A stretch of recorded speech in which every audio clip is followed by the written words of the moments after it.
नवीन calendar आणल्या दिवाळी कधी आहे हे बघण्याइतकी दिवाळी मला नक्कीच आवडते।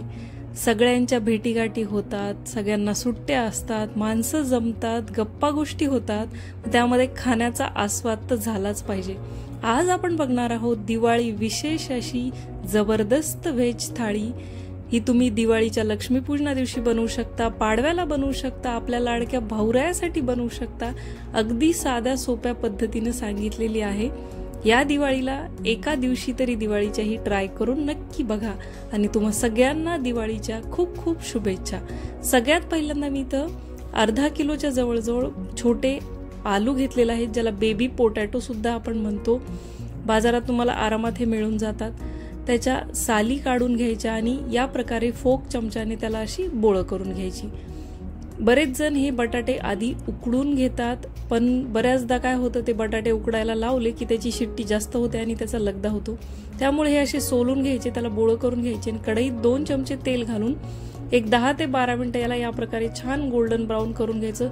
पाण्यात न गेल्यामुळे यांची चव सुद्धा खूप छान लागते। त्यानंतर त्याच कढईत बटाटे काढून घेऊन एक मोठ्या आकाराचा कांदा, 10 ते 12 लसणाच्या पाकळ्या, 2 टोमॅटो, 2 इंच आलं, 2 हिरव्या मिरच्या, 10 ते 12 लाल मिरच्या, त्यानंतर खडे मसाले घातले आहेत, दालचिनी, लवंग, विलायची आणि काळे मिरे।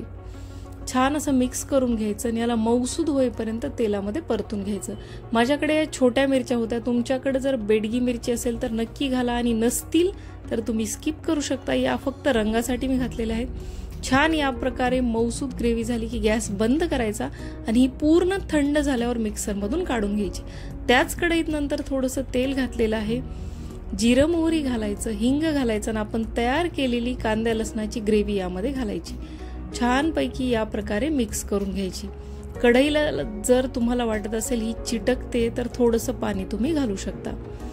ग्रेव्ही तेल सुटेपर्यंत 7 ते 8 मिनिट कमी गॅसवर छान परतून घ्यायची। हे शिजताना खूप उडतं, त्यामुळे यावर असं झाकण ठेवायचं।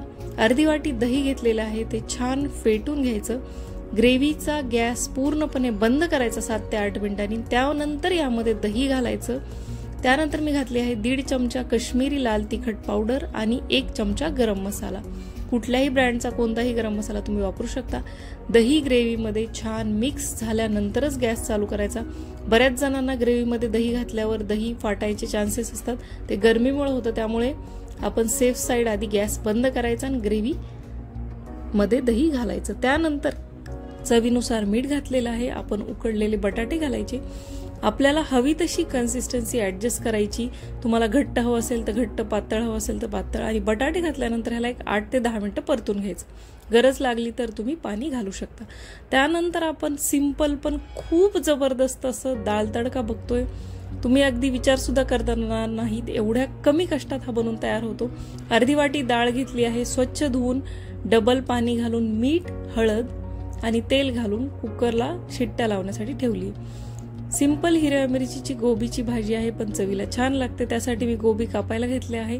आपले बटाट्याची भाजी परफेक्ट बनवून तयार आहे। तुम्ही बघू शकता दम आलू तुमच्याकडे नसतील तर आपले जे बटाटे आहेत ते एक मीडियम बटाटा 4 तुकड्यामध्ये कट करायचा, ते सुद्धा तुम्ही यामध्ये घातलं तरी काहीच हरकत नाही। मी बऱ्याच वेळेस तसंच करते आणि ती भाजी सुद्धा खूप छान लागते। पत्ता गोबी बारीक चिरून घेतलेला आहे। 3 हिरव्या मिरच्या मिक्सरच्या भांड्यात घालायच्या, लसणाच्या पाकळ्या घालून त्याची बारीक पेस्ट बनवून घ्यायची। कढईमध्ये थोडंसं तेल, जिरं मोहरी घालायचं आणि गोबी घालायचा। या गोबीची भाजी थोडीशी पातळ कढईत किंवा थोडीशी हाय फ्लेमवर बनवायची, कारण गोबी थोडासा करपलेला जेव्हा त्या भाजीला फ्लेवर येतो, स्मोकी फ्लेवर, तेव्हा भाजी खरंच खूप छान लागते।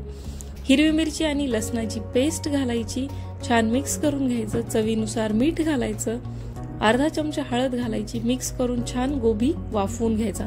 गोबी ताजा असेल तर पाणी घालायची गरज पडणार नाही। जर ताजा नसेल, कढईला चिकटत असेल तर थोडंसं पाणी तुम्ही घालू शकता। 10 ते 15 मिनिटं स्टीम केल्यावर तुम्ही बघू शकता मस्त अशी झणझणीत हिरव्या मिरचीची साध्या सोप्या पद्धतीनं पण चविष्ट गोबीची भाजी तयार आहे।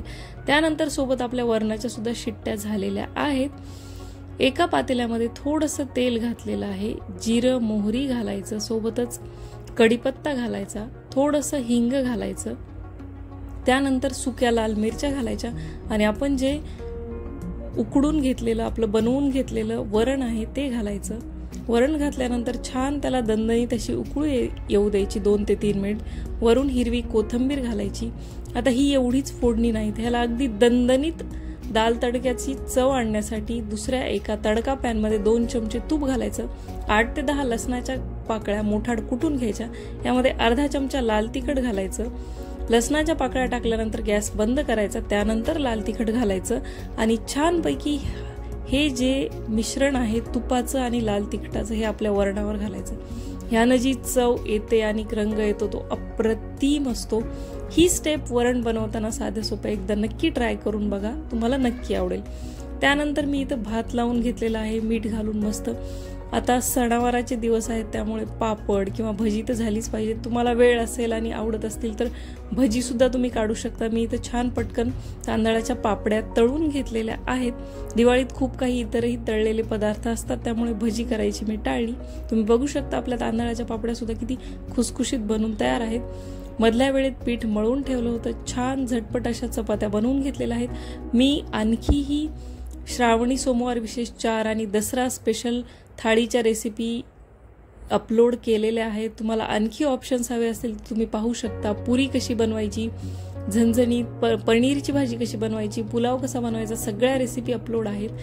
छान आपण ताट वाढून घेतलेलं आहे. दम आलूची भाजी, गोबीची भाजी, तडका वरण, सोबतच सॅलड, ककडी, मुळा, गाजर, बीटरूट बारीक चॉप करून घेतलंय मीठ आणि लिंबू घालून. भात सर्व केलाय, सोबतच गुलाबजामुन, तळलेली पापडी. किती सुंदर हे ताट दिसतंय. जेवढं दिसायला सुंदर दिसतंय बनवायला सोपं आहे आणि खायला तितकंच अप्रतिम आहे. दिवाळी सण हा आपला सगळ्यात मोठा सण आहे त्यामुळे याला जेवढं करावं तेवढंच कमी आहे. दिवाळीच्या दिवसात ही थाळी एकदा ट्राय करून नक्की बघा, तुम्हाला आवडेल. आवडल्यावर कमेंट्स करून सांगायला विसरू नका आणि अशा छान रेसिपीजसाठी लाईक, शेअर आणि सबस्क्राईब करा. Monika's corner Marathi.